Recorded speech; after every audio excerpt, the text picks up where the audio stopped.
Muy bien. Damos gracias a Dios, gracias y bienvenidos también ustedes. Gracias por estar aquí, hermanos, en este segundo servicio del día domingo, 28 de febrero.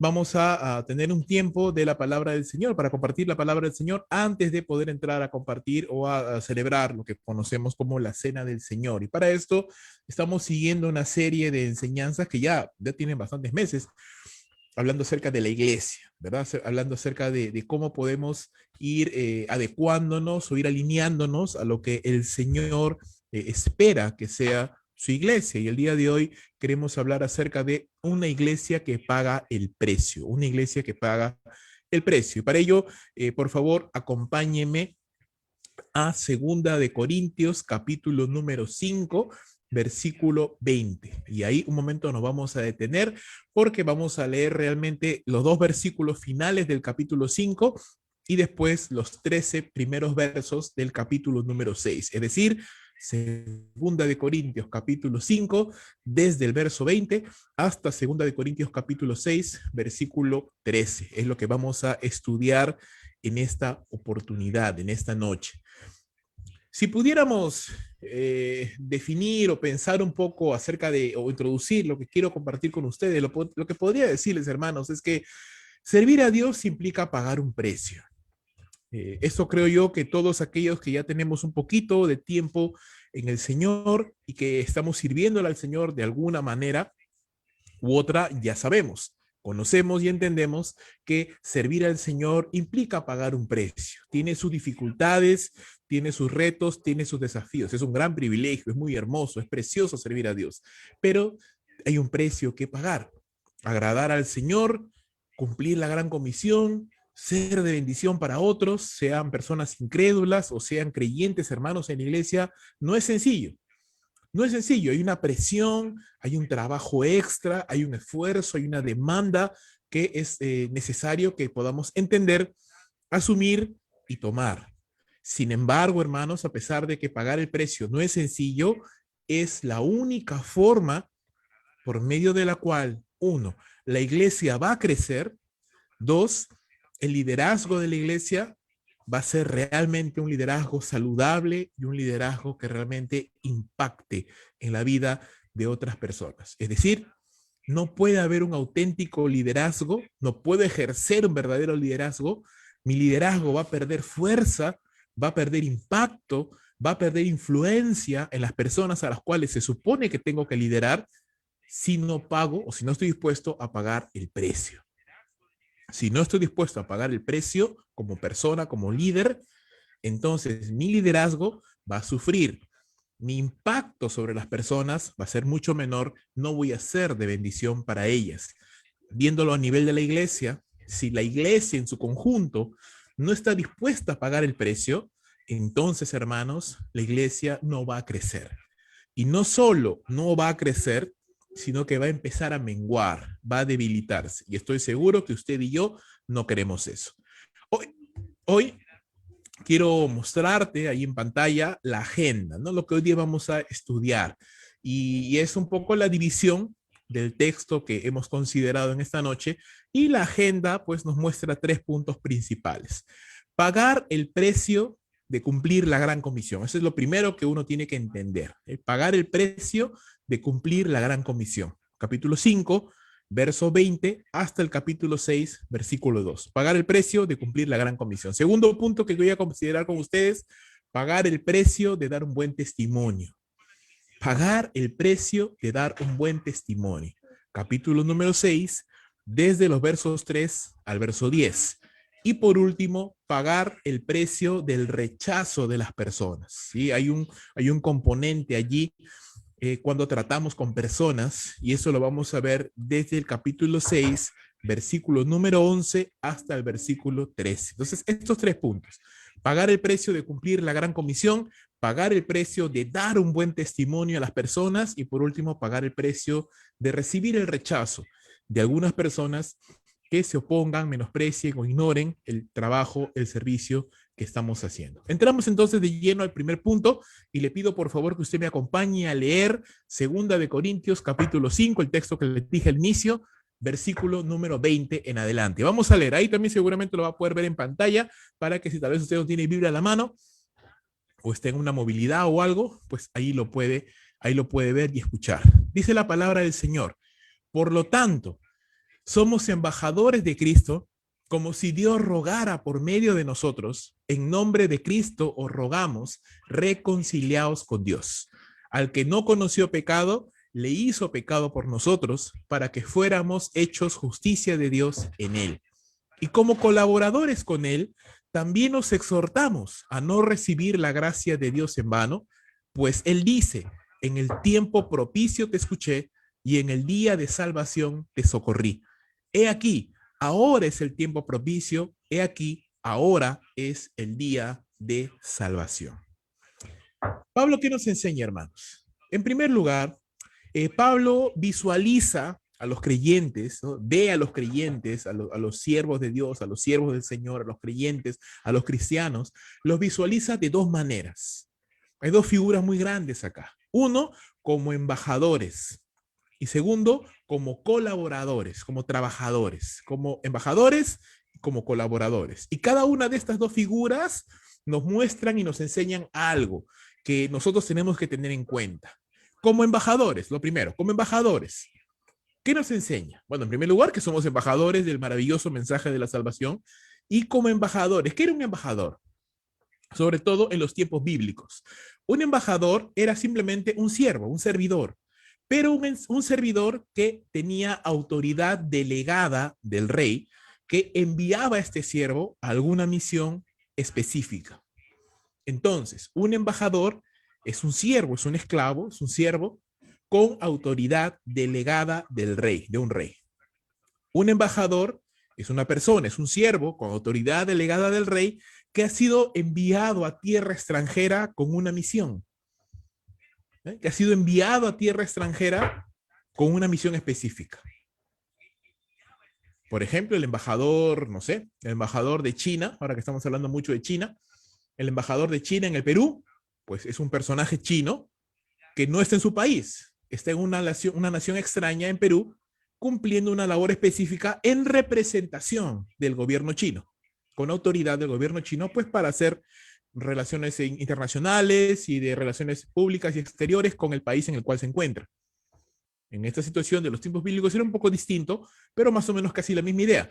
Un siervo con autoridad delegada del rey que se encontraba en una nación extranjera, en un lugar extranjero, con una misión específica. ¿Qué más era un embajador? Un embajador también era, en este caso, una persona, en caso de los tiempos bíblicos, una persona pues que iba en el nombre del rey a enviar edictos o mandatos de parte del rey. El embajador en los tiempos bíblicos no iba a pedir permiso, él iba a comunicar lo que el rey había decidido y lo cual era la voluntad del rey. Y todos los pueblos bajo su dominio pues tenían que simplemente acatar y obedecer lo que el rey dijera. Aquí ya vemos la diferencia. ¿Por qué? Porque el texto bíblico nos dice de una manera maravillosa y espectacular que los creyentes somos embajadores de Cristo, somos embajadores de Dios, pero embajadores con autoridad delegada del Señor, embajadores en este mundo para llevar el mensaje del Señor. Hasta ahí estamos, digamos que hay similitudes con el concepto de embajador, pero aquí empieza a ser diferente. ¿Por qué? Porque nosotros somos embajadores que representamos a un Dios compasivo y amoroso. No es un rey que exige, no es un rey que es tirano, no es un rey que simplemente impone su voluntad a la fuerza, sino que es un rey amoroso, es un rey que ha enviado a su propio hijo a morir por los pecados de la humanidad, es un rey que ama al mundo, y Pablo lo dice claramente, somos embajadores de Cristo como si Dios rogara por medio de nosotros, dice, y eso es lo tremendo, porque un rey no ruega por medio de sus embajadores. Un rey manda, establece sus edictos, sus mandamientos por medio de sus embajadores. Él no ruega, él no pide permiso a nadie, él es el rey. Pero este rey, que es el Señor nuestro Dios, es un rey magnánimo, es un rey amoroso, es un rey compasivo, que aún ruega al mundo, ruega a la humanidad. No solo esto, sino que estos embajadores, los creyentes, los servidores del Señor, no solamente tenemos la autoridad del rey, No solamente tenemos la misión y representamos a un Dios compasivo, pero también estos embajadores debiéramos tener el mismo corazón del rey, porque Pablo dice, como si Dios rogara por medio de nosotros, en nombre de Cristo, nosotros también le rogamos, reconcílense con Dios. Entonces somos embajadores que representamos a un Dios compasivo, pero nosotros mismos también tenemos un corazón compasivo, compartimos el corazón de nuestro rey, tenemos el corazón de Dios, amamos las cosas que Él ama, nos interesamos en las cosas que Él se interesa y por ende, así como Dios ruega por medio de nosotros, nosotros estamos en línea, estamos alineados con esa visión y también nosotros rogamos al mundo un mensaje claro, reconcílense con Dios. La gran tragedia es el rey compasivo, amoroso, misericordioso, está rogando al mundo que se reconcilie con él, pero sus embajadores están ocupados en cualquier otra cosa y tienen otro corazón que no es el corazón de su Dios. Entonces Dios está rogando, pero los mensajeros, los embajadores no quieren rogar. Y ese es uno de los grandes desafíos y precio a pagar cuando hablamos de cumplir la gran comisión. Tenemos que pagar el precio de desarrollar un corazón como el de Dios, un corazón compasivo. Y así llevar un mensaje, ese mensaje claro, reconcíliate con Dios, a un mundo perdido y confundido. Entonces, hermanos, los creyentes como embajadores de Cristo, no nos predicamos a nosotros mismos, no predicamos una denominación o una iglesia, no buscamos nuestra propia gloria, sino estamos predicando y hablando acerca de nuestro Rey, de Jesús, pero no solamente hablamos con palabras correctas, pero hablamos sintiendo las cosas correctas. Es decir, no solamente hacemos las cosas porque tenemos que hacerlas o porque nos piden que las hagamos o porque no quiero quedar mal ante los demás, entonces las hago, sino que las hacemos porque sentimos hacerlo, porque nace en nuestro corazón, tenemos el corazón de Dios también, y esa compasión, ese amor, ese deseo de ver a las personas salvarse, nos mueve y nos lleva a alinearnos a la visión de Dios y sentir la gran comisión como algo nuestro, como nuestra misión. Hay una gran diferencia, hermanos, en tener una tarea y tener que hacerla porque te piden que la hagas, a que tú te apropies de esa tarea y la hagas tuya y digas, no, esta es la visión de mi vida. Hay creyentes, hermanos, que tienen la gran comisión como la gran meta de su vida y toda su vida, las personas con las que se casa, las amistades que tiene, cómo invierten su dinero, cómo se preparan, todo gira en torno a la gran comisión. Entonces estas personas han tomado el corazón de Dios y lo han hecho suyo. Y hay personas, otro grupo de personas que dicen, bueno, yo tengo mis planes, yo tengo mis proyectos, yo tengo mis metas. Y si por ahí me alcanza el tiempo, y si por ahí pues me sobra el dinero, o si por ahí me acuerdo, pues dedicaré un poco de tiempo a cumplir la gran comisión. Hay una gran diferencia, una abismal diferencia. No solo se trata de cumplir la gran comisión porque sé que tengo que hacerla, porque constantemente me están hablando de esto, porque no quiero quedar mal ante los demás. No, se trata de sentir el corazón de Dios, apropiarnos de la visión de Dios y hacerla nuestra y decir, yo voy a pagar el precio, pero lo hago contento porque es algo que quiero hacer. No me predico a mí mismo, no busco mis propios sueños, sino que quiero predicar de Jesús. Y el ejemplo perfecto es el mismo Señor Jesús. Dice Pablo claramente en el verso 21, el que no conoció pecado, Dios Padre lo consideró pecador, para que nosotros podamos ser hechos justos, podamos ser considerados inocentes ante Él. Entonces, si nos ponemos a pensar, ¿quién fue el siervo de siervos, el siervo por excelencia, que estuvo dispuesto a pagar el precio y que no solo estuvo dispuesto, lo pagó el precio de nuestra salvación? Para que podamos alcanzar a Dios, para que podamos llegar a conocer al Señor, pues fue definitivamente el Señor Jesucristo. Entonces, hermanos, teniendo en cuenta estas cosas, como embajadores de Cristo, tenemos un gran rey, ese Dios amoroso que desea la salvación de los hombres. Tenemos un gran modelo, nuestro Señor Jesucristo, que se entregó voluntariamente para hacer la voluntad de su Padre. Pagó el precio de cumplir la gran comisión y lo hizo hasta la muerte y muerte de cruz. Tenemos una gran tarea, compartir el Evangelio. Tenemos un gran mensaje, el Evangelio que cambia vidas. Dice la palabra que Pablo decía en el libro de Romanos, no me avergüenzo del Evangelio porque es poder de Dios para transformar, para salvación a todo aquel que cree, al judío primeramente, pero también al griego. Tenemos un gran rey, tenemos un gran modelo, tenemos una gran tarea, tenemos un gran mensaje, hay una gran necesidad, hay un mundo perdido, personas que no conocen al Señor, que van rumbo al infierno. Hay una gran recompensa para todo aquel que gana almas, para todo aquel que disipula, para todo aquel que invierte su vida en los campos blancos del Señor. Hay una gran recompensa y hay un gran desafío.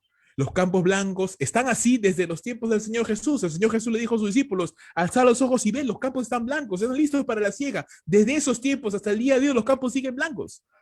La gente está ahí esperando la palabra del Señor y lamentablemente por los avances y por la maldad como se ha multiplicado, pues muchas personas no están dispuestas a escuchar. Y ahí el desafío que la iglesia tiene de reinventarse, no cambiando los métodos, los principios, perdón, sino cambiando los métodos, las formas de cómo podemos llegar ahora a la palabra, a compartir el evangelio de una manera relevante, de una manera efectiva, como tal vez antes no se hacía porque eran otros tiempos diferentes. Hay un desafío que no podemos ignorar y que la iglesia tiene que adaptarse a estos nuevos tiempos. Pero el mensaje está allí, la labor está ahí. Como embajadores tenemos ese desafío. Te dije que habían dos figuras, la otra era como colaboradores. Y esto lo vemos en el capítulo 6 ya, los primeros dos versos. Pablo dice claramente, y como colaboradores con él, también nos exhortamos a no recibir la gracia de Dios en vano. Pues él dice, en el tiempo propicio te escuché y en el día de salvación te socorrí.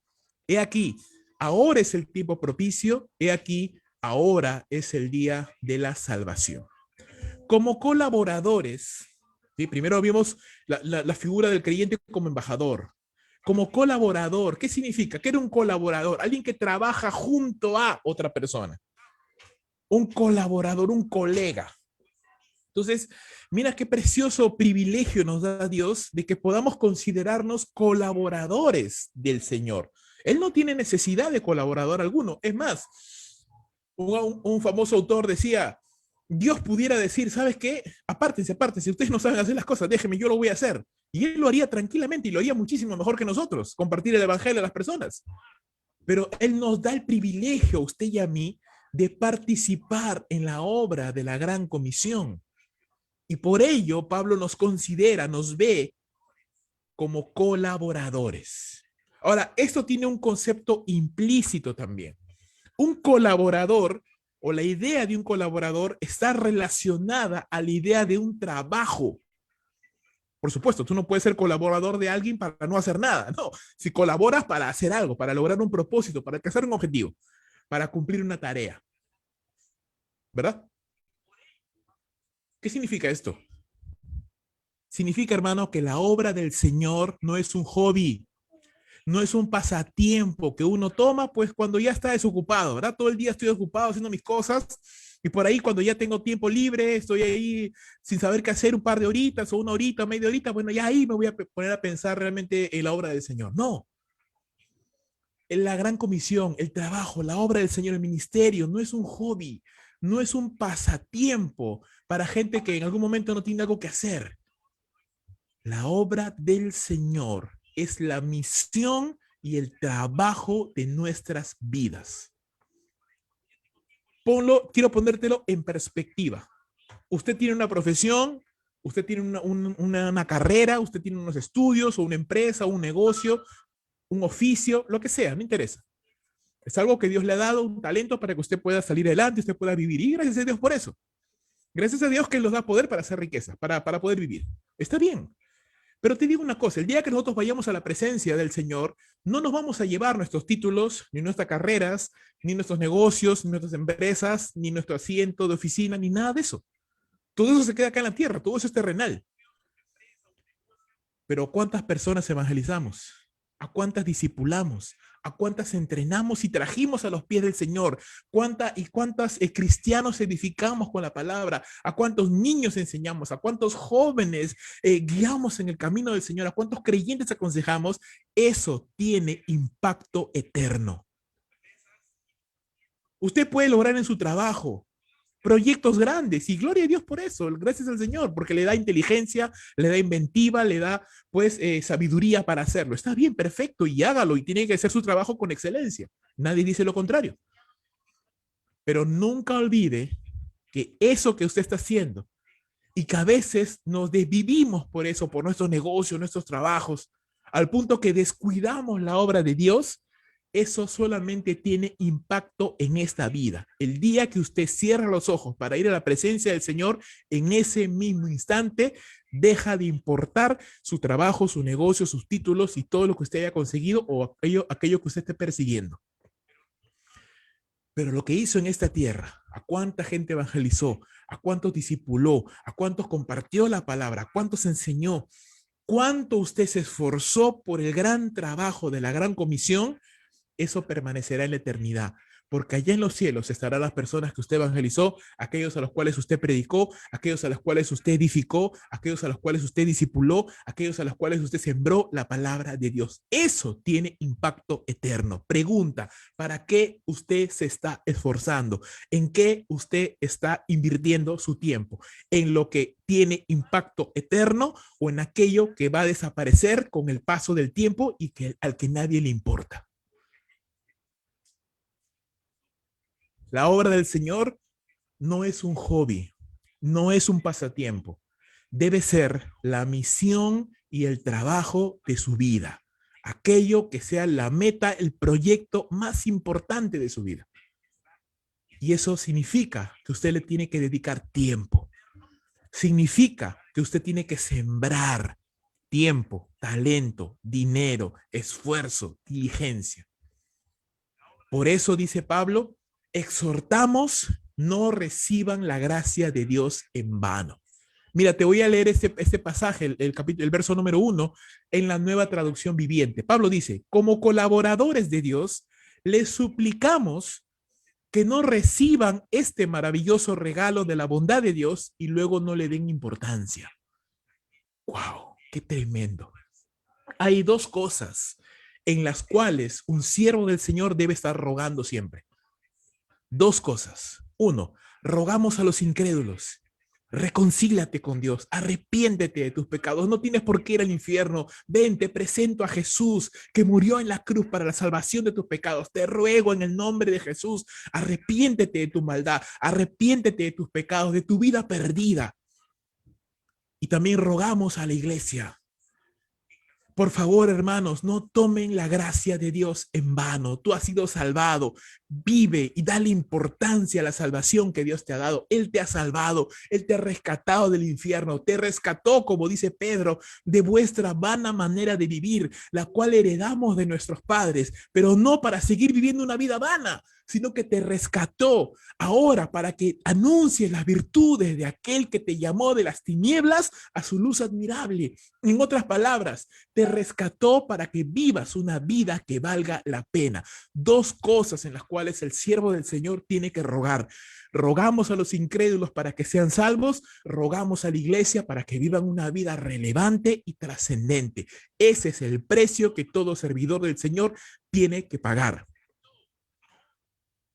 Vivimos constantemente persuadiendo, rogando, animando, exhortando, a precio de que nos miren mal, a precio de que digan que es cargoso este hermano, que es peso, que es molesto, es fastidioso, constantemente nos está hablando de lo mismo, pero es el precio que usted y yo tenemos que pagar. Si realmente usted considera que la gran comisión es la gran misión de su vida y que usted va a dar cuentas al Señor de cómo ha obedecido, cómo ha llevado ese proyecto de vida, entonces usted y yo tenemos que rogar, tenemos que clamar, tenemos que persuadir, tenemos que convencer. Okay. Quien convence es el Espíritu Santo, pero tenemos que hacer el esfuerzo humano por persuadir, por hablar, por interceder, por razonar, por rogar, por suplicar. La NTV, vuelvo a repetir, como colaboradores de Dios, les suplicamos que no reciban este maravilloso regalo de la bondad de Dios y luego no le den importancia. Porque hay hermanos que han recibido el regalo de la salvación, el regalo de la vida eterna, pero ahora no le dan importancia. Están dedicados a construir sus propias vidas. Están dedicados a edificar sus propios imperios personales. No están interesados en la gran comisión. No están interesados en discipular a otros creyentes. No están interesados en evangelizar a otros. Están encerrados en sus propias necesidades, en sus propios problemas, en sus propias carencias, en sus propios complejos, y no están interesados en sembrar, en pagar el precio. Por eso la iglesia no crece. La iglesia solo puede crecer cuando los hermanos estamos dispuestos a pagar el precio. Y quieres ver una persona, otro modelo, así como vimos hace un momento, Jesús, el modelo perfecto de hombre que pagó el precio. Déjame mostrarte otro ejemplo. Primera de Corintios capítulo 15, versículos 9 al 10. Pablo dice, porque yo, hablando Pablo, soy el más insignificante de los apóstoles, que no soy digno de ser llamado apóstol, porque perseguí a la iglesia de Dios. Pero por la gracia de Dios soy lo que soy, y su gracia para conmigo no resultó en vano, pues antes bien he trabajado más que todos ellos, aunque no yo, sino la gracia de Dios en mí.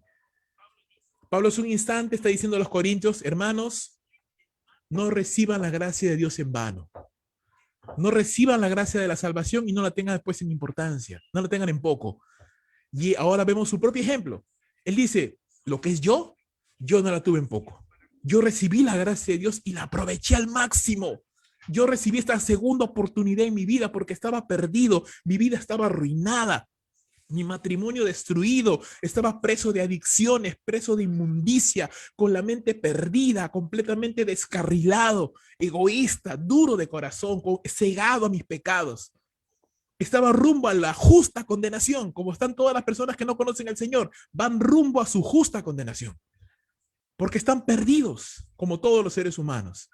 Pero la mano misericordiosa de Dios llegó a tu vida y te transformó, hermano, te cambió. Cambió tu mente, cambió tu corazón, cambió tu lamento, tu tristeza en alegría, en gozo. Ahora tú tienes gozo, tienes alegría. Y eso es obra del Señor. Él lo hizo en tu vida. Él restauró tu matrimonio. Él restauró tu ser. Él cambió tu mentalidad. Él te dio un nuevo horizonte. Él te dio sanidad en tu alma. Él te dio un nuevo propósito. Y ahora, ¿qué vas a hacer con eso? Pablo dice, yo tomé esta segunda oportunidad en mi vida y la gracia de Dios no fue en vano conmigo. Yo empecé de nuevo y ahora hice las cosas bien, dirigido por el Señor, por la palabra, por el Espíritu. Ahora yo gasté mi vida para el Señor, así como yo la había gastado en el mundo. Pedro dice, primera de Pedro, así como antes con los inicuos corrías en disolución, te desesperabas por hacer lo malo, para amanecerte en las fiestas, para tomar, para emborracharte, para drogarte, para estar encamándote con cualquier persona, para vivir una vida promiscua. Ahora usa las energías, la vida, la fuerza que Dios te da para gastarte en la obra de Dios, para estudiar la palabra, para predicar el evangelio, para evangelizar a otros, para esta mente que Él te ha dado, con lo que antes maquinabas perversidades, con lo que antes en el mundo maquinabas cosas malas y pensabas con inmundicia. Ahora esta inteligencia que Dios te ha dado, úsala para la gloria de Dios, para pensar en nuevas formas de compartir el evangelio, para aprender nuevas maneras de ser estratégico, de llegar a compartir la palabra de Dios. Eso significa no tomar la gracia de Dios en vano. Eso significa recibir esa segunda oportunidad de Dios y aprovecharla. Aprovecharla. Hermano, aproveche. Hermana, aproveche la segunda oportunidad que Dios le ha dado con la salvación. No la tomen poco. Le ruego, hermano, hermana, en el nombre de Jesús, no tome la gracia de Dios en vano. No deje que pase un año más de parálisis, un año más de inactividad. No deje que pase un año más y usted se quede paralizado por el miedo, por la incertidumbre, por el temor, por el egoísmo, por el pecado. Levántese, limpie sus vestiduras, párese y empiece a caminar para la gloria del Señor. Recuerde, Dios le ha dado una nueva oportunidad. Usted es un embajador del Señor, está en una nación diferente, con la autoridad de su rey, y tiene que tener el corazón de su rey y rogarle al mundo incrédulo: reconcíliense con Dios. Miren lo que Dios hizo en mi vida, me transformó, me cambió. Lo puede hacer contigo también. Y rogamos a la iglesia también: hermanos, únanse a la labor, vamos a trabajar juntos. No te quedes mirando, no te quedes criticando, no te quedes sentado ahí paralizado en tus miedos o en tus complejos. Dile: Señor, rompe todo complejo, toda atadura de mi mente que me ayuda, que me ata, perdón, a formas antiguas. Cambia mi manera de pensar, cambia mi manera de actuar, porque quiero aprovechar la vida que me has dado. Trabajando junto al Señor, hermanos, debemos compartir no solamente la compasión por los perdidos, sino el sentido de urgencia. Y este sentido de urgencia lo vemos porque Pablo cita Isaías 49:8.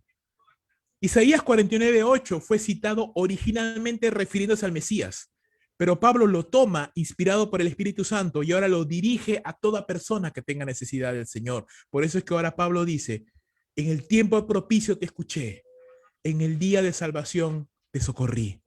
He aquí, dice, hoy es el tiempo propicio. He aquí, hoy es el día de la salvación. Hoy es el día, mi amado amigo, que Cristo puede llegar a tu vida y transformar tu corazón. Tal vez tu vida perdida, arruinada, destruida por el pecado, por la maldad. Hoy Dios te puede salvar. Hoy Dios te quiere bendecir. Hoy Dios quiere darte un nuevo inicio. Hoy Dios quiere darte una nueva oportunidad. Si tú crees en el Señor Jesucristo, si tú confiesas a Jesús como el Señor y el Salvador de tu vida y reconoces que Cristo vino a esta tierra, vivió una vida perfecta, murió en la cruz y derramó su sangre por tus pecados y por mis pecados y por los de todo el mundo, y tú te arrepientes de eso y dices: Señor, sálvame, dame una nueva oportunidad. La palabra dice que aquel que invoca el nombre del Señor será salvo. Que aquel que cree en el Hijo de Dios no se perderá, sino que tiene vida eterna. Y si usted ha recibido ya la vida eterna, si usted tiene la salvación de sus pecados, si usted ha recibido esa paz con Dios, si usted es un hijo de Dios y una hija de Dios, hermano, mi hermana, aproveche la segunda oportunidad que Dios le ha dado. No tome en vano la gracia de Dios. No la desperdicie, no la desaproveche. No desaproveche la gracia de Dios, hermano. No desaproveche esa segunda oportunidad que el Señor le ha dado y la gaste en una vida vana, en una vida aburrida, en una vida depresiva, en una vida sin provecho. Porque aquellas cosas por las cuales nos desesperamos en esta vida no las vamos a llevar. Pero sí vamos a llevar a cuántas personas evangelizamos, a cuántos discipulamos, a cuántos entrenamos, a cómo edificamos a la iglesia, cuánto sembramos de Dios en las personas. Hoy es el tiempo, hermano, no mañana, no pasado. Hay un sentido de urgencia. Hoy es el tiempo. Hoy usted tiene que tomar una decisión. Hoy usted tiene que tomar la decisión de aprovechar mejor el tiempo que Dios le ha dado o simplemente desaprovecharlo y desperdiciar toda una vida que pudo haber sido una vida utilizada para la gloria de Dios. Convertirlo simplemente en una vida egoísta, en una vida vana, en una vida absurda, en una vida sin propósito. Porque no hay peor cosa, hermanos. Si algo triste es una persona que rechaza a Jesús como el Señor y Salvador y por ello va al infierno, también una cosa muy triste es un creyente que vive una vida perezosa, que vive una vida displicente, que simplemente escucha la palabra por un oído, pero le sale por el otro y simplemente no toma decisión, no se compromete. No vayas a pensar, hermano, hermana, mira, eso yo no lo había planeado, pero Dios pone en mi corazón esto. No vayas a pensar que porque usted congrega y porque usted se conecte, pone presente, saludos pastor, saludos hermanos. No vaya a pensar que porque usted hace eso o porque usted da su diezmo, su ofrenda mensualmente, semanal o lo que fuera, ya usted cumplió. No, por si acaso, esto no es un club. Usted diezma porque el Señor lo manda, sí, porque usted esa es su muestra de gratitud al Señor. A usted nadie le pregunta si eso es el 10%, el 20%, el 30%. Solo usted lo sabe. Si usted está siendo generoso con Dios o usted está siendo mezquino con Dios, yo no lo sé, usted lo sabrá. Usted lo sabrá. Y usted no piense que porque ya yo me conecto, porque ya yo diezmo, o ya he hecho algo en la iglesia, ya está, ya cumplí mi parte. No, no, no, no. No, mi hermano, no. No se equivoque. Esto no es un club. Esto no es un club, por si acaso. Esto no es una asociación en la que usted paga su membresía. No, no, no. Esto es la obra de Dios. Y acá el que es glorificado es el Señor Jesucristo. Y acá la norma y la regla de nuestra vida es la palabra de Dios. Y estamos estudiando la palabra de Dios. Yo no estoy predicando mis ideas. Yo no estoy predicando lo que a mí me parece. Te estoy predicando la palabra de Dios que me golpea a mí como te golpea a ti, que me anima a mí a no desperdiciar mi vida como también te anima a ti. Así que como yo como pastor también tengo que aprovechar mi tiempo mejor. Yo también tengo que seguir esforzándome para no desperdiciar la gracia de Dios que me ha sido dada. Y así también le animo a usted. Así también le animo a usted. Cumplir la gran comisión tiene un precio, mi hermano, mi hermana. Salir de nuestra zona de confort. Tal vez ya tenemos una rutina, tal vez ya tenemos nuestros días sagrados, ¿verdad? En que nadie debe tocar. A veces tenemos en la vida vacas sagradas. Decimos, no, no, no, no, no, nadie toca a mi perrito, nadie toca a mi papá, nadie toca a mi mamá, nadie toca mi hora de comer, nadie toca mi hora de dormir, nadie toca mi hora de ver televisión, de ver mis series. Cuidado con vacas sagradas, hermano. Eso es idolatría.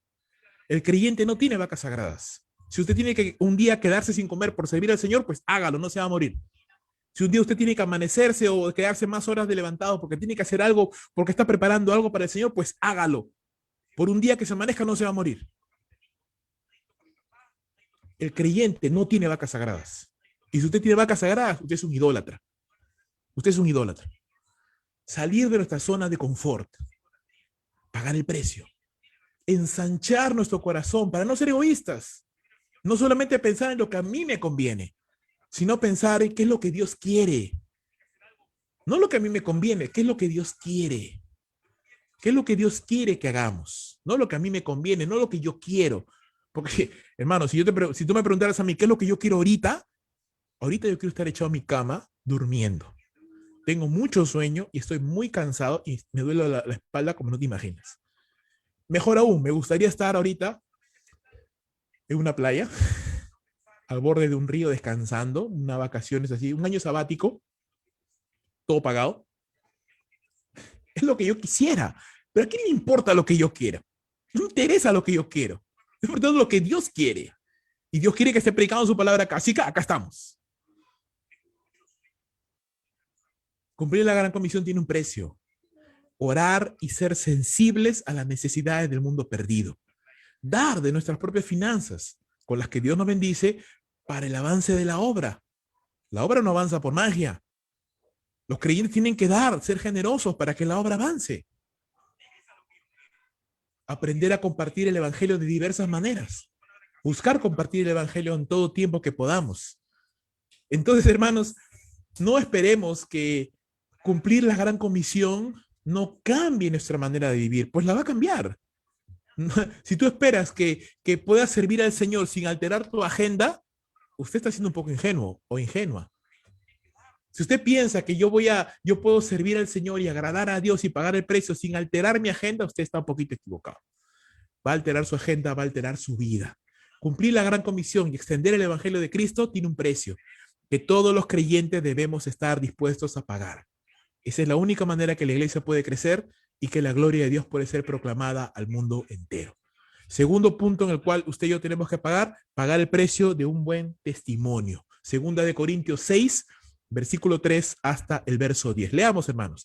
No dando nosotros en nada motivo de tropiezo, para que el ministerio no sea desacreditado, sino que en todo nos recomendamos a nosotros mismos como ministros de Dios, en mucha perseverancia, en aflicciones, en privaciones, en angustias, en azotes, en cárceles, en tumultos, en trabajos, en desvelos, en ayunos, en pureza, en conocimiento, en paciencia, en bondad, en el Espíritu Santo, en amor sincero, en la palabra de verdad, en el poder de Dios, por armas de justicia para la derecha y para la izquierda, en honra y en deshonra, en mala fama y en buena fama, como impostores pero veraces, como desconocidos pero bien conocidos, como moribundos y aquí vivimos, como castigados pero no condenados a muerte, como entristecidos mas siempre gozosos, como pobres pero enriqueciendo a muchos, como no teniendo nada, aunque poseyéndolo todo.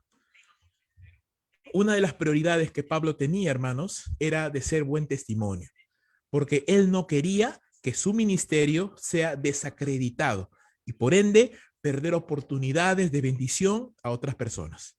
Es decir, Pablo no quería que de alguna manera él pudiera cometer un error que haga que las personas lo señalen y le digan, no, no, yo no te puedo escuchar porque tú eres así, tú eres asá.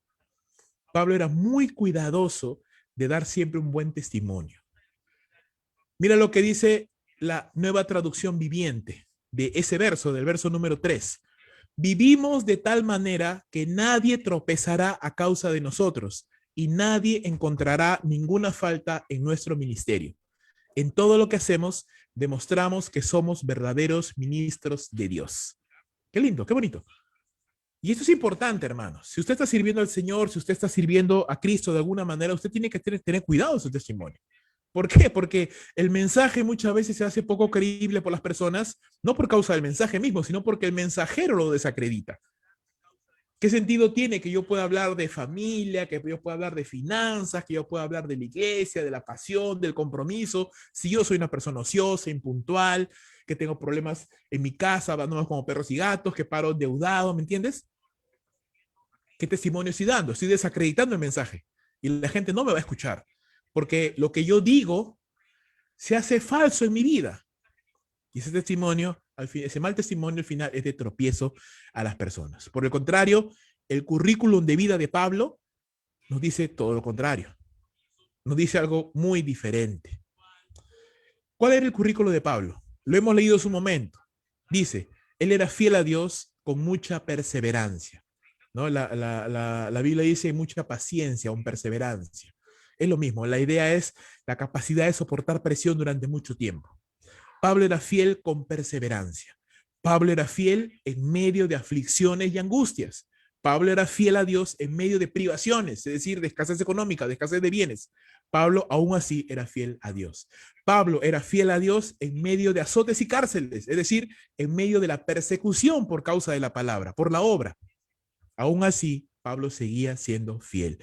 Pablo era fiel a Dios en medio de la presión del ministerio. Dice trabajos, aún desvelos, aún ayunos. Claro, Pablo tenía que viajar bastante, Pablo tenía que escribir cartas, Pablo tenía que aconsejar, discipular, entrenar líderes, predicar. Hubo un evento en Hechos capítulo 20 donde Pablo está a punto de salir de Éfeso, de Asia, rumbo a Jerusalén, pero él no quiere salir antes de predicar la palabra y dice la Biblia que se pasa toda la noche predicando. Es más, uno de los muchachos que estaba escuchando la prédica se durmió y se cayó por la ventana y Pablo tuvo que orar por él para que volviera a la vida. ¿Y sabes qué pasó? Subió Pablo después de resucitar al muchacho y siguió predicando. Tremendo Pablo. Pablo era fiel a Dios en todo tiempo. Trabajo, desvelos, ayunos, privaciones, azotes, cárceles, angustias, tribulaciones. Él seguía firme a Dios. También nos dice que Pablo era fiel a Dios en su crecimiento espiritual. Pureza, conocimiento, paciencia, bondad, Espíritu Santo, amor sincero, palabra de verdad, poder de Dios. Pablo seguía creciendo. Qué tremendo es eso. Porque Pablo dice, él no se veía como un producto terminado, él no decía, bueno, yo soy el siervo, ya no necesito aprender nada más. No, no, no. Él, así como estaba bendiciendo a otros, él seguía creciendo, él seguía aprendiendo, él seguía buscando a Dios. Él no se detenía. Él estaba en un franco proceso de crecimiento espiritual. Pablo era fiel a Dios defendiendo la verdad del evangelio frente al mundo. Dice con armas de justicia a diestra y a siniestra, a la derecha o a la izquierda. Él estaba siempre no solamente creciendo espiritualmente, no solamente manteniéndose fiel en medio de la presión y las cargas y las pruebas del ministerio, sino que él estaba siendo fiel también defendiendo la verdad del evangelio frente a un mundo perdido que ataca constantemente el evangelio. Dime si eso no es pagar el precio. ¿Por qué respetamos a grandes hombres de Dios que tienen años en el ministerio? Justamente por eso, porque han pasado años y han seguido fieles a Dios. Por eso los respetamos. Por eso amamos a hombres así, como John Stott y otros hombres más que ya ni siquiera están ya con nosotros, están en la presencia del Señor. ¿Pero por qué los amamos? ¿Por qué los respetamos? ¿Por qué los escuchamos con atención? Porque han pasado años. Uno no puede esperar tener un liderazgo microondas, ¿no? Y que ya me hagan caso todos y me escuchen y me obedezcan, cuando no hay un historial que me preceda. Uno tiene que dejar, eso es algo que no se puede comprar, hermano. El tiempo construye nuestro liderazgo. Claro, si usted tiene un buen testimonio, si yo tengo un buen testimonio. ¿Cómo se forma un gran líder? Un buen testimonio, una buena comunión con Dios, tiempo, en los cuales ese hombre va a ser fiel o esa mujer va a ser fiel.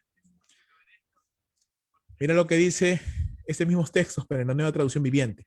Servimos a Dios, ya sea que la gente nos honre o nos desprecie, sea que nos calumnie o nos elogie. Somos sinceros, pero nos llaman impostores. Nos ignoran, aun cuando somos bien conocidos.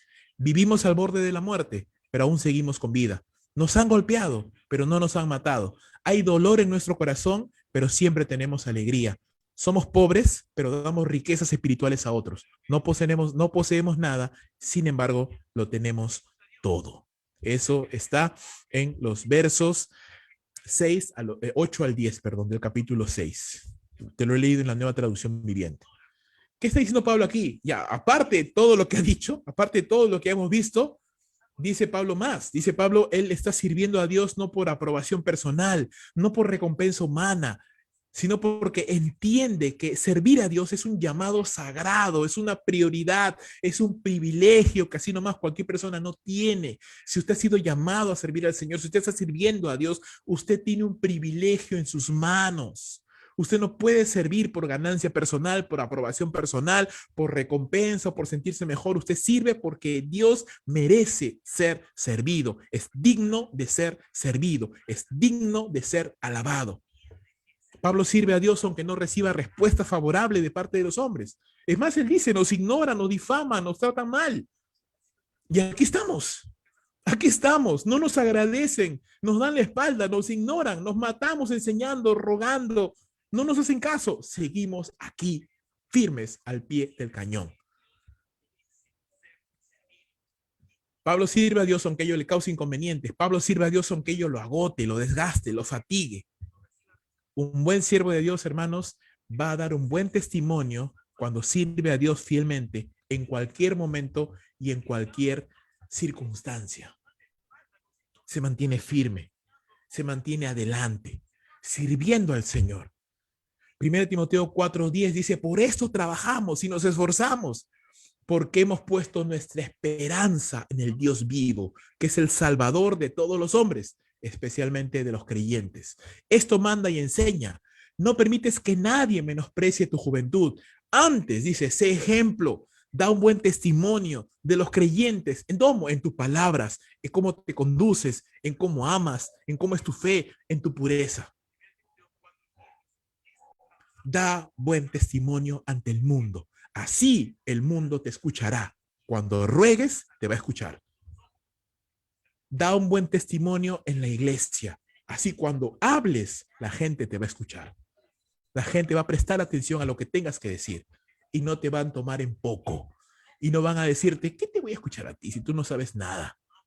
¿De qué hablas tú si tu vida desdice todo lo que tu boca dice? Un servidor del Señor, una servidora del Señor, tiene que tener mucho cuidado el testimonio que da, las palabras que usa, cómo se expresa, aún cómo se viste, cómo habla, lo que dice y lo que no dice, su presencia, su ausencia, dice mucho. Aún su ausencia, aún tu ausencia dice cosas, tu presencia dice cosas, tu puntualidad, tu impuntualidad, tu falta de compromiso o tu demasiado compromiso, tu sinceridad o tu falta de sinceridad, tu carácter, tu disposición, tu madurez, tu humildad, tu orgullo, tu preparación constante, tu flojera, tu excelencia en lo que haces o tu mediocridad. Todas esas cosas, hermanos, construyen nuestro testimonio o lo destruyen. Yo te animo porque quisiera que nadie tenga nada que decir de ti y nadie tenga por qué levantar su mano contra ti y decir, no, no, ella. Pero para eso tienes que dar un buen testimonio. Un buen testimonio. Tienes que tener discernimiento. ¿Qué es lo que posteo en las redes?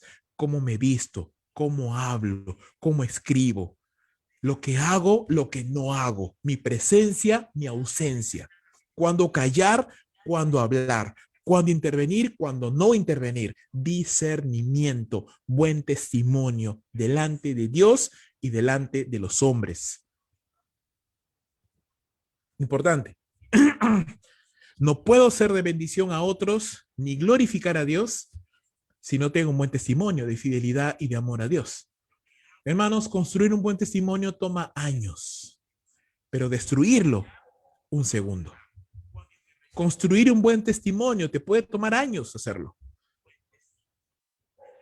Un testimonio de un buen matrimonio, de un buen ministerio, pero destruir tu testimonio, un segundo. Una mala decisión, una mala actitud, una mala palabra, puedes destruir tu testimonio en un tas. Un buen testimonio te puede dar influencia y autoridad para ser de mayor bendición. Para ser de mayor bendición. Y por último, 2 Corintios 6, versículos 11 al 13. Ya hemos visto, paga el precio de la gran comisión. Paga el precio de construir un buen testimonio. Tercero, paga el precio del rechazo de las personas. Mira lo que dice el capítulo 6, versos 11 al 13. Es la última parte ya. Ya estamos terminando. Nuestra boca, oh Corintios, perdónenme. Nuestra boca, oh Corintios, os ha hablado con toda franqueza. Nuestro corazón se ha abierto de par en par. No estáis limitados por nosotros, sino que estáis limitados en vuestros sentimientos. Ahora bien, en igual reciprocidad, os hablo como a niños, vosotros también abrid de par en par vuestro corazón. Ese es el tercer punto del que habla Pablo. ¿Y Pablo qué es lo que está diciéndonos en ese tercer punto? Es que hay algo que usted no puede ignorar en el ministerio. Y es que cuando usted sirve al Señor, usted está tratando con personas. Porque el ministerio no se trata de robots, se trata de tratar con personas. Y las personas te pueden rechazar. Hablo a mis hermanos que están sirviendo al Señor. Hermano, mi hermana, si usted está sirviendo al Señor, usted en algún momento ha enfrentado, está enfrentando o va a enfrentar rechazo de las personas, indiferencia, es decir, usted dice, hermanos, vamos a hacer esto, vamos a hacer aquello, y nadie te responde, nadie te escribe, nadie te contesta, nadie te secunda. Indiferencia. Oposición es más. Que alguien diga, no, no me parece, no estoy de acuerdo, no lo voy a hacer. Desobediencia. Que te digan, sí, sí, sí, sí, sí, y no lo hacen, o que de plano no lo hagan. Desobediencia. Falta de cooperación, chisme, murmuración y un largo, etcétera, etcétera, etcétera. Esto es así, ¿por qué? Porque tratamos con personas que no todas, uno, no todos son salvos. Dos, no todos están en el mismo nivel de madurez espiritual, aunque no me gusta mucho hablar de nivel, pero no todos están en la misma etapa de su madurez espiritual. Y porque trabajar con personas es difícil. Pablo tiene claro cuál debe ser el comportamiento de un siervo de Dios, aún en medio de esas circunstancias. Pablo no es ajeno a esto. Pablo dice, aún al mismo y al propio apóstol Pablo lo rechazaban. Imagínate, pues, ¿qué será nosotros? Así que Pablo era consciente de que esto era una realidad en el ministerio. Por eso es que Pablo le va a enseñar a Timoteo en 2 Timoteo capítulo 4, porque el siervo del Señor dice no debe ser amable para con todos, sufrido, apto para enseñar, que con mansedumbre corrija, dice, a los que están en rebeldía, a los que están en desobediencia. Entonces el componente relacional del siervo de Dios es muy importante. Usted no puede ser un siervo de Dios y una sierva de Dios escondido dentro de una ostra. El siervo de Dios no puede practicar el ostracismo. Es decir, yo sirvo desde mi cuarto, ¿no? Yo sirvo desde mi cueva y no me relaciono con las personas. Eso es absurdo. Servir al Señor implica relacionarme con otras personas. Y al relacionarte con personas, de hecho, vamos a encontrar este tipo de circunstancias. Aún así, a pesar de que nos encontramos y tratamos con personas desagradecidas, con personas que a veces son maliciosas y qué sé yo, ¿cuál debe ser el comportamiento del siervo del Señor? Pablo dice, debemos de hablar la verdad en amor siempre. Debemos de ser honestos y actuar con el corazón abierto, es decir, sin malicia, ¿no? Pablo le dice a los corintios, nosotros les hemos hablado con franqueza, No les hemos engañado, les hemos hablado con verdad. Es más, nuestro corazón se ha abierto, dice, de par en par. Les ofrecimos el corazón. No nos guardamos nada, no actuamos con malicia, no actuamos con una doble agenda, es decir, le decíamos una cosa pero hacíamos otra. No. Pablo dice, hemos actuado con transparencia con ustedes. El problema es que ustedes no han actuado en transparencia con nosotros. Nosotros hemos sido honestos, ustedes no han sido honestos. Es más, Pablo les dice, ustedes están limitados en vuestros sentimientos. En otra versión, la Nueva Traducción Viviente, dice, no hay falta de amor de nuestra parte, pero ustedes nos han negado su amor. Les pido que respondan como si fueran mis propios hijos. Ábrannos su corazón. Es Pablo lo que estaba diciendo. Entonces, ¿cuál es el problema de los creyentes? Es que, como decía por ahí una canción, tenemos estrechez de corazón. Estrechez de corazón. No es un problema de entendimiento, no es que el creyente no entienda, no es que el creyente no comprenda o no pueda hacerlo, es que el creyente muchas veces no quiere hacerlo. Es decir, amamos, pero con medida. Ahí nomás. Confiamos, un poquito nomás, no todo. Seguimos agendas propias y no nos gusta ponernos bajo autoridad. No nos gusta rendir cuentas. Mucha gente me dice, uy, pastor, es que me olvidé. No, no te olvidaste, porque no eres tonto. Nadie se olvida, sino que no le diste importancia simplemente porque no te gusta. Y como no te gusta discipularte o no te gusta ponerte bajo autoridad o como no te gusta rendir cuentas, entonces lo pones en la última cola y obviamente te olvidas. A ver, ¿por qué no te olvidas de comer? A ver, ¿cómo no te olvidas de escribirle a la novia, al novio, a la enamorada o la esposa o el amigo? A ver, ¿cómo no te olvidas de jugar? ¿Cómo no te olvidas de ir al baño? ¿Cómo no te olvidas de comer? Amamos con medida, confiamos en parte, seguimos agendas propias, no nos gusta ponernos bajo autoridad, preferimos ser libres y actuar por nuestra cuenta. Ese es el gran problema, hermanos. Ese es el gran problema. Y tenemos que ser conscientes que lidiamos con eso. Con personas a las cuales usted quiere acercarse, pero no te abren su corazón porque no quieren. Bueno, tal vez tengo que examinarme yo y decir, bueno, a ver, de repente soy demasiado intrusivo, de repente estoy siendo un poco grosero. Señor, ayúdame a acercarme con más delicadeza, tal vez soy yo el problema, pero si yo soy consciente de que no estoy haciendo nada malo y aún así las personas no quieren, pues tienes que entender que es un problema con el cual Pablo ya lidiaba desde los tiempos del Nuevo Testamento. Entonces, ¿qué hacemos? Ante esto, Pablo dice, igual, nosotros tenemos que actuar maduramente en todo aspecto. La iglesia tiene que ser entonces, o tiene que entender los siervos del Señor a actuar con amor, aunque no respondan de la misma manera. En pocas palabras, usted tiene que estar dispuesto a hacer lo que otros no estarían dispuestos a hacer por usted. La regla de oro que le dicen. La iglesia, por el lado de la iglesia, tiene que aprender a ser agradecida, amorosa y dispuesta a entablar relaciones de amor y de confianza, ¿no? Mira, Pablo incluso le dice, les hablo como si fueran mis hijos, ¿no? Relacionémonos así, amor, en confianza. Entonces, Pablo está tendiendo el puente, Pablo está diciendo, oye, vamos a construir una relación mejor, vamos a tratarnos como una familia, como si los líderes fuéramos el papá y ustedes los hijos, pero con confianza, con amor. Lamentablemente a veces no hemos tenido pues buenos modelos de papás, de mamá, y no estamos acostumbrados, no nos gusta someternos a autoridad. Tenemos ese problema, pero eso ya es un tema que nosotros tenemos que tratar con Dios. Y decirle, Señor, sana mi corazón, restaura mi corazón, porque tal vez yo no he tenido modelos de padre, modelo de madre, o he tenido un modelo distorsionado y no me gusta ponerme bajo autoridad, me rebelo inmediatamente. Señor, restaura mi corazón, porque eso no está bien. Qué importante, hermanos, es modelar un espíritu de familia en la casa de Dios. En la iglesia no puede haber, pues, hermanos, reservas, agendas propias, individualismo, mentiras, falta de confianza, estrechez de corazón. Si tenemos eso en la iglesia, así jamás la iglesia va a prosperar, jamás va a crecer, hermano. ¿Cómo puedes trabajar? Eso hay un dicho que yo siempre tengo, ¿no? Yo no puedo trabajar con alguien en el cual yo no puedo confiar en esa persona. Yo no sé qué está pensando, yo no sé qué está planeando. Yo no puedo trabajar con alguien así. Yo necesito trabajar con alguien con el cual yo puedo confiar, porque yo me muestro tal cual Y así quiero también tratar con una persona así, que yo no estoy pensando o cuidándome lo que voy a decir, porque qué va a pensar, qué va a decir. Qué horrible, ¿cómo puedes vivir así? La iglesia solamente puede prosperar cuando hay un concepto de familia, de unidad. Entonces, mi amado hermano, ¿hay un precio que pagar en el ministerio? Sí, por supuesto que sí, hay un precio que pagar.